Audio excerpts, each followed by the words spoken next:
historia se está repitiendo. Porque te voy a decir una cosa, esto fue un fraude, pero este gobierno hace rato que está harto de hacer fraude.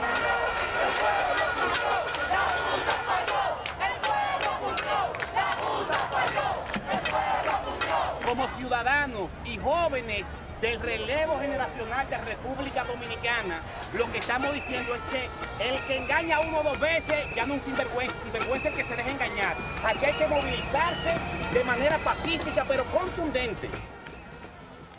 Entre toda esta gente, protestando contra un nuevo fraude en 2020, pienso que 30 años atrás, mi abuelo Frilán y yo estaríamos en lados opuestos de la verja que montó la policía.